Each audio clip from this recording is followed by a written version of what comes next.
सुप्रभात श्रोता बंधु। आज हूँ जानुरी मास 24 तारीख बुधवार।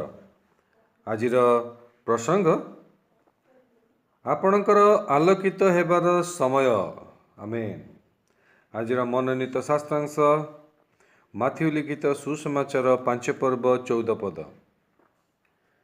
तुम्हें मने जगतर ज्योति, पर्वत उपरे स्थापित नगर गुप्त होई रही न पारे। आमेन।